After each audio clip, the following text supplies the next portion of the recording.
This is Proverbs 16 and 18. Pride goeth before destruction, and an haughty spirit before a fall. Call Halal Yahweh by Hashem Yahweh Shai by Hashem Rakakodash. Double honors to the apostles and elders of the Great Millstone. I want to title this video is Sit Down at the Lowest to be Brought Up to the Highest. And you got to humble yourself in order to be brought up high. And to be humble is to be brought low. So again, Proverbs 16:18. Pride goeth before destruction, and an haughty spirit before a fall.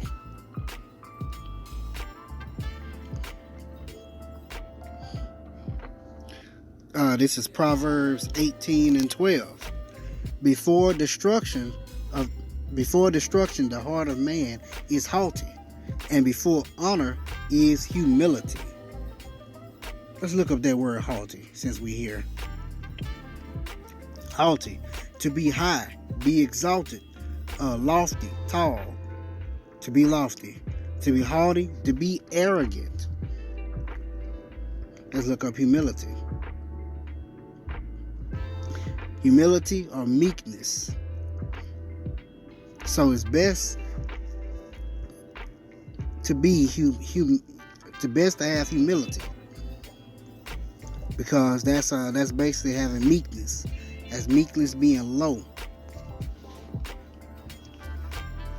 Let's see.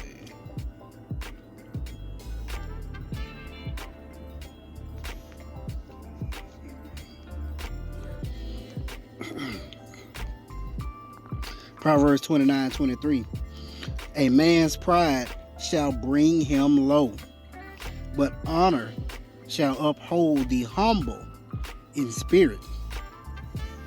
That's why you don't want to be prideful.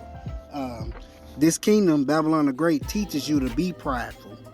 It teaches you to, go against the law, statutes, and commandments of Yahweh by Hashem Yahweh Shai. It teaches you to, like I said, be prideful in everything, in every aspect. It teaches you where you feel like you deserve something when all of our righteousness are as filthy rags. We white as earth and ashes. We don't deserve anything good. And this is what the Most High has to say about that. Isaiah 2:11. The lofty looks of man shall be humble. First of all, let's look at that word lofty. Haughtiness.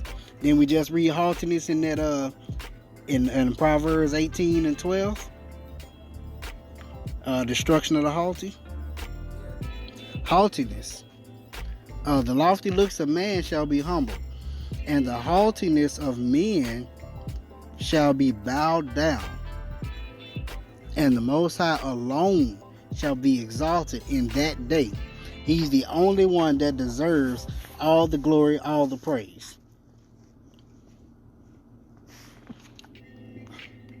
Is Yahweh by Hashem Yahweh Shai.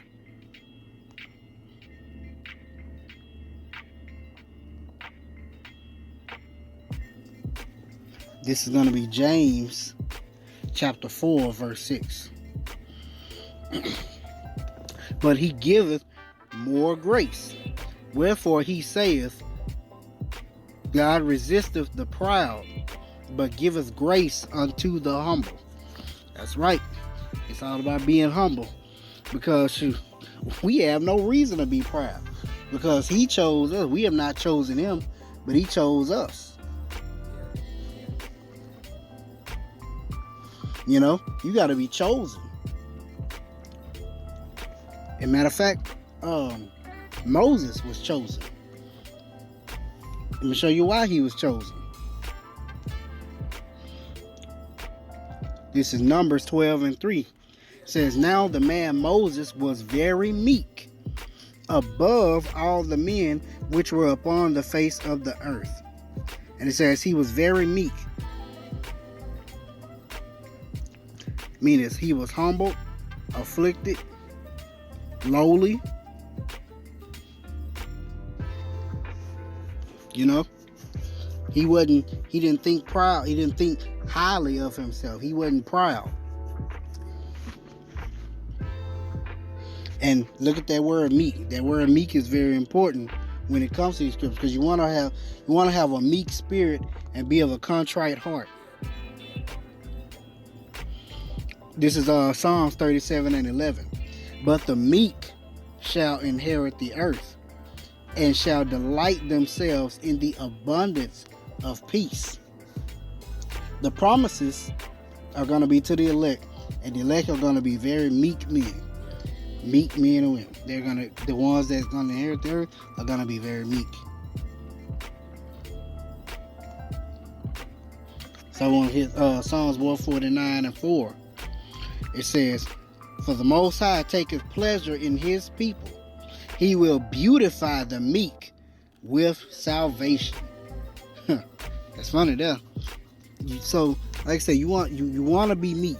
You want to be lowly. You know.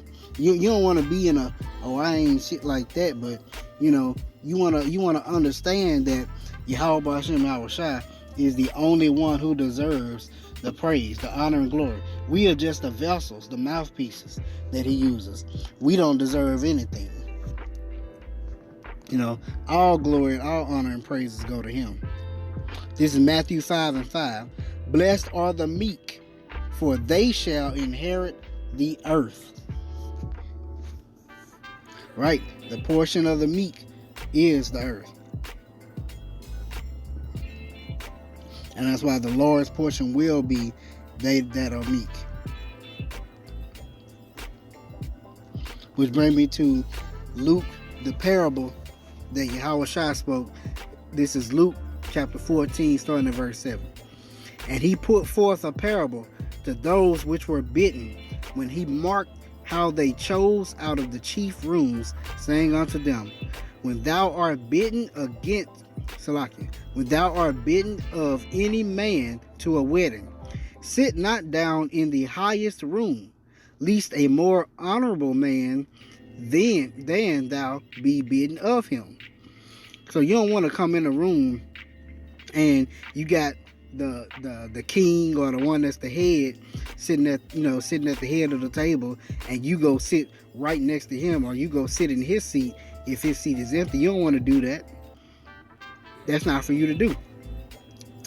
Verse 10. But when thou art bidden, go and sit down in the lowest room, that when he that bade thee cometh, he may say unto thee, friend, go up higher. Then shalt thou have worship in the presence of them that sit at meat with thee.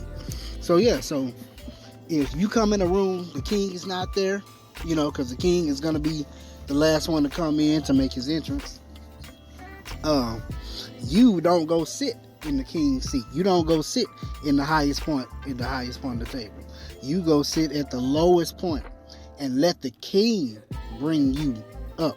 That's why you need to be humble, or be of a meek spirit, and take pride away from you and humble yourself, so that the Most High can bring you up, so the Most High can exalt you.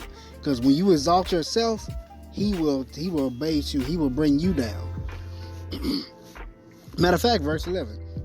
For whosoever exalteth himself shall be abased, and he that humbleth himself shall be exalted. Let's get that word abased. To make low, to bring low, to level, reduce to a plane. Metaphorically, to bring to a humble condition.